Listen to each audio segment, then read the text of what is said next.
महाराष्ट्र और झारखंड चुनाव के बीच में एक ऐसी खबर निकल करके सामने आई है जो बिल्कुल बीजेपी के लिए अच्छी नहीं है, बल्कि बड़ा तगड़ा झटका बीजेपी को लगने वाला है। अगले 48 घंटे के अंदर अंदर बीजेपी का एक मुख्यमंत्री इस्तीफा देने जा रहा है। बीजेपी की डबल इंजन की सरकार, वो क्या होगा क्या नहीं होगा कहा नहीं जा सकता, और महाराष्ट्र चुनाव पर इसका क्या असर पड़ेगा यह भी देखने वाली बात रहेगी। मैंने आपको 4-5 रोज पहले खबर दिखाई थी और उसमें बताया था कि बीजेपी के अंदर सब कुछ ठीक नहीं है, भारी बगावत है। 19 विधायक दिल्ली पहुंच करके बगावत का झंडा बुलंद कर रहे हैं और आखिरकार उस खबर पर मोहर लग गई है। और अब इंतजार कीजिए सिर्फ 48 घंटे का। अगले 48 घंटे में मैं आपको खबर दूंगा कि कैसे बीजेपी का एक सीएम उसने रिजाइन कर दिया। मैं बात कर रहा हूं मणिपुर की। मणिपुर के अंदर एन बीरेन सिंह, भाजपा के मुख्यमंत्री, वो इस्तीफा देने जा रहे हैं। आपको यकीन ना हो तो एक खबर भास्कर की देखिए। महाराष्ट्र चुनाव से पहले मणिपुर में सीएम बदलने की चर्चा, 2 दिन में भाजपा घोषणा कर सकती है। 19 विधायकों ने पीएम से मांग की थी। यह खबर निकल करके सामने आई है। और ये 19 विधायक जब दिल्ली पहुंचे थे, गृह मंत्रालय ने इनको बुलाया था, लेकिन गृह मंत्री मिलने के लिए तैयार नहीं थे। तब भी ये विधायक मानने के लिए तैयार नहीं हुए। इनको आईबी के दफ्तर में बैठाया गया और वहां पर एक एक करके राय ली गई। और दूसरी बड़ी बात यह है, जो 19 विधायक हैं उनमें कुकी समुदाय के भी विधायक हैं, नागा समुदाय के विधायक भी हैं और मैतेई समुदाय के विधायक भी हैं। यानी जिस समुदाय से मुख्यमंत्री आते हैं, अलग अलग समुदायों का वहां पर झगड़ा है, आरक्षण का झगड़ा है। और उस वजह से 3 मई 2023 से लेकर के और आज तक हिंसा वहां पर बदस्तूर लगातार जारी है।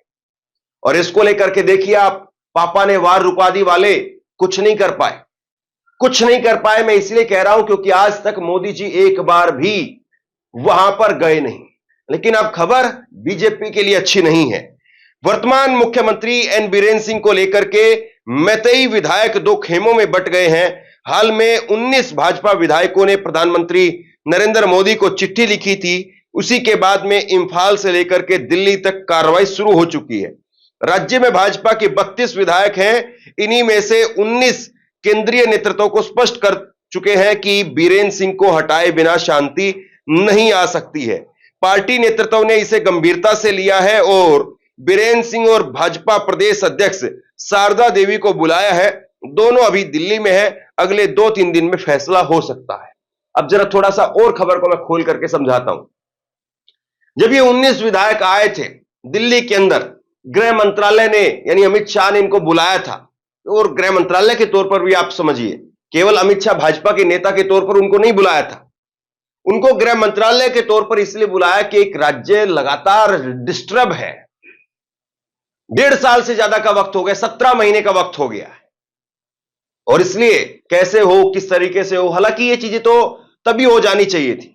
मतलब जब 17-18 दिन भी अगर कहीं पर हिंसा हो जाती है तो वो पूरे देश के लिए चिंता का विषय होना चाहिए। लेकिन मुख्यमंत्री को तब नहीं बुलाया गया था।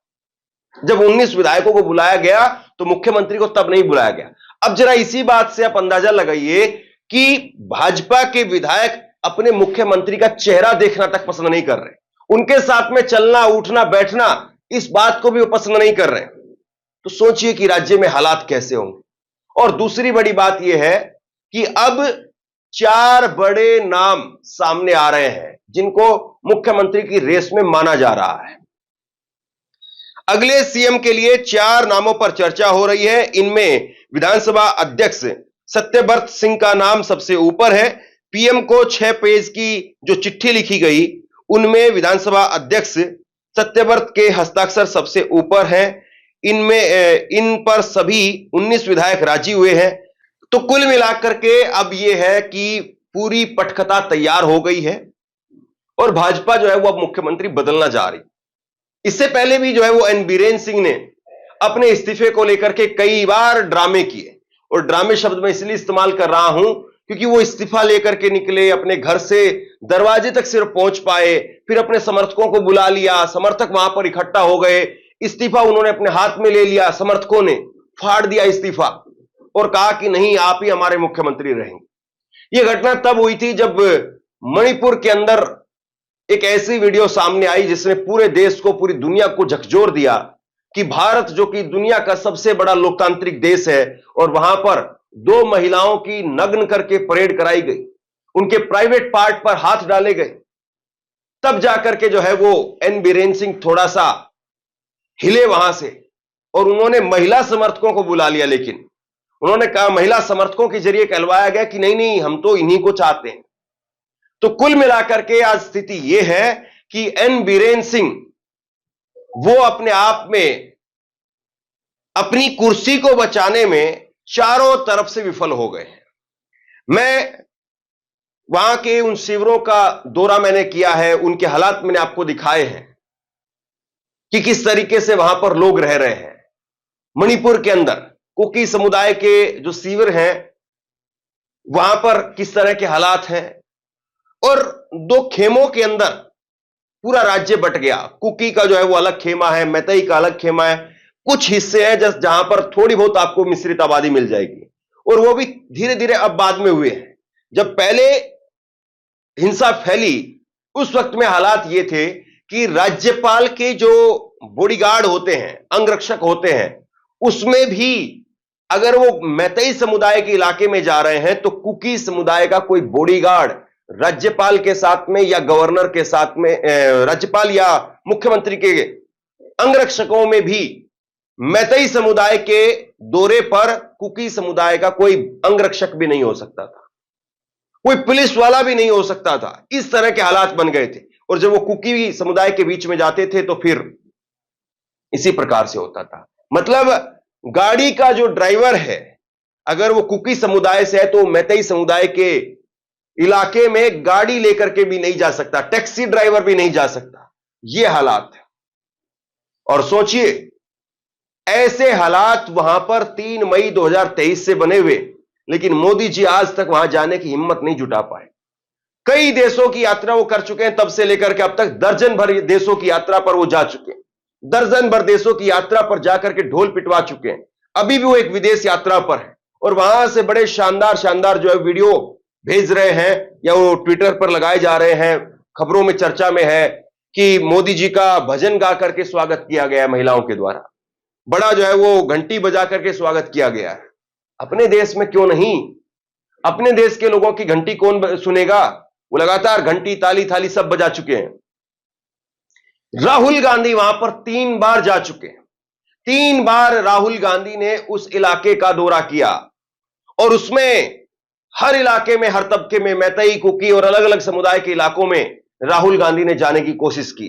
रोकने की भरपूर कोशिश की गई राहुल गांधी को कि आप सड़क मार्ग से नहीं जा सकते हैं, आप हेलीकॉप्टर लेकर के जाइए। अब हेलीकॉप्टर से भला आप कहां क्या सुन पाएंगे? हेलीकॉप्टर से तो जो लोग नीचे हैं उसमें छोटे बच्चे हाथ हिलाएंगे, बड़े आदमी तो जो है वो हाथ भी नहीं हिलाएंगे क्योंकि गुस्से में है, वो नाराज है, वो आप ऊपर ऊपर घूम लेंगे।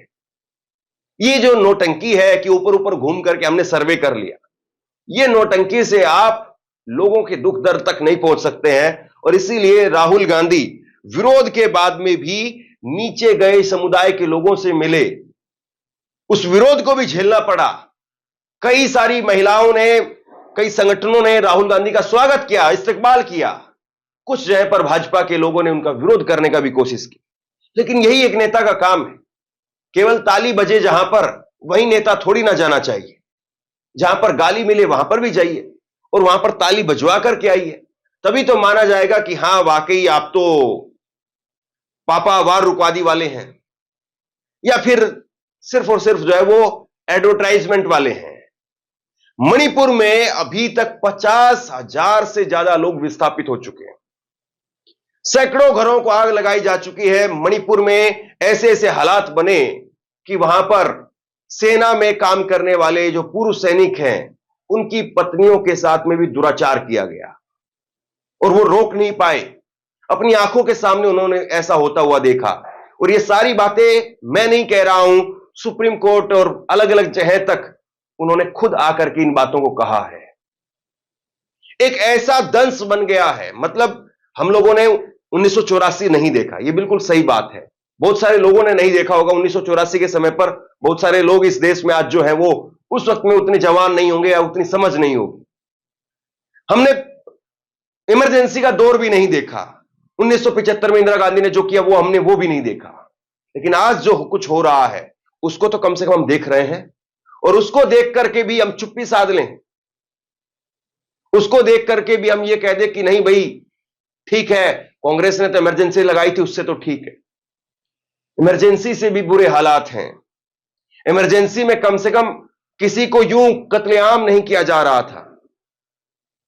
राज्य के अंदर जो हालात हैं वो किसी से छिपे हुए नहीं हैं। और जब जब मणिपुर को लेकर के अंतर्राष्ट्रीय मंचों से आवाज उठी, तब तब मोदी सरकार ने उसको यह कहकर के खारिज कर दिया कि यह तो भारत को बदनाम करने की कोशिश हो रही है। हो सकता है यह बात हो, लेकिन आप कितनी बार गए?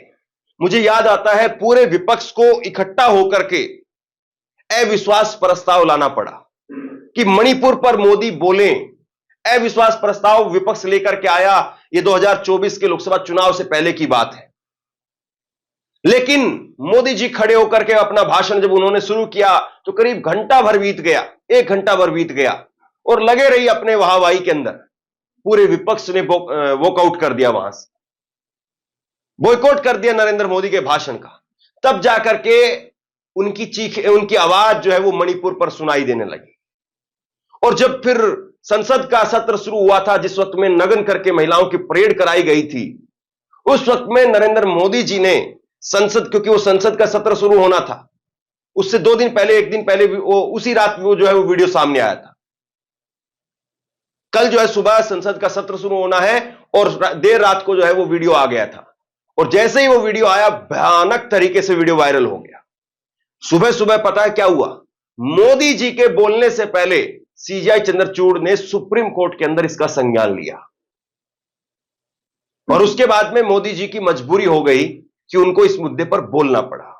मोदी जी ने संसद के सत्र शुरू होने से पहले जो पारंपरिक तौर पर मीडिया के सामने आकर के अपनी बात को कहते हैं, 6 मिनट की उन्होंने अपनी बात रखी, और उस बात में उन्होंने मणिपुर पर केवल 15-20 सेकंड बोलने का काम किया। और उसके बाद में उन्होंने जो है वो झारखंड, उन्होंने कांग्रेस शासित राज्य राजस्थान का उस वक्त में जिक्र करना शुरू कर दिया। इस तरह से जो है वो नरेंद्र मोदी की राजनीति रही है। यह नरेंद्र मोदी का काम करने का तौर तरीका रहा है। लेकिन इन सब चीजों के बावजूद आखिरकार अब वो हालात आ गए कि एन बीरेन सिंह को बदलना पड़ रहा। क्या नरेंद्र मोदी की सरकार यह स्पष्ट कर सकती है, बता सकती है कि 3 मई 2023 से लेकर के 3 मई 2024 और आज की तारीख तक एन बीरेन सिंह अगर उस कुर्सी पर बैठे रहे तो क्या बदला? एक बयान आया था एन बीरेन सिंह का, बहुत घटिया बयान था, मैं आपको बता भी नहीं सकता हूं। उन्होंने 2 समुदायों के बीच में जब झगड़ा हो रहा है तो एन बीरेन सिंह ने एक समुदाय विशेष को लेकर के पर्टिकुलर बयान दे दिया। आप बताइए, 2 भाइयों के बीच में झगड़ा हो रहा है और तीसरा आदमी जो जिम्मेदार आदमी है वो आकर के ये तो नहीं कह सकता ना कि मैं तो सुरेश के साथ हूं, रमेश के साथ में नहीं हूं, मैं तो सलीम के साथ में हूं, सलमान के साथ में नहीं हूं। वो तो ये तो नहीं कह सकता। जो घर का बड़ा है वो कहेगा कि मैं सलीम के साथ में भी हूं, सुलेमान के साथ में भी हूं, मैं सुरेश के साथ में भी हूं, मैं रमेश के साथ में भी हूं, मुझे दोनों प्यारे हैं। लेकिन देखिए, मुख्यमंत्री रहते हुए उन्होंने ऐसा बयान दिया, लेकिन भाजपा ने इनको हटाने की जहमत नहीं उठाई। अब ये 240 का करंट आप कह लीजिए, या चुनाव में हार का जो है एक डर कह लीजिए, या चुनाव में एक नए तरीके से एक नया मुद्दा लोगों के बीच में छोड़ने की बात कह लीजिए, नई रणनीति कह लीजिए।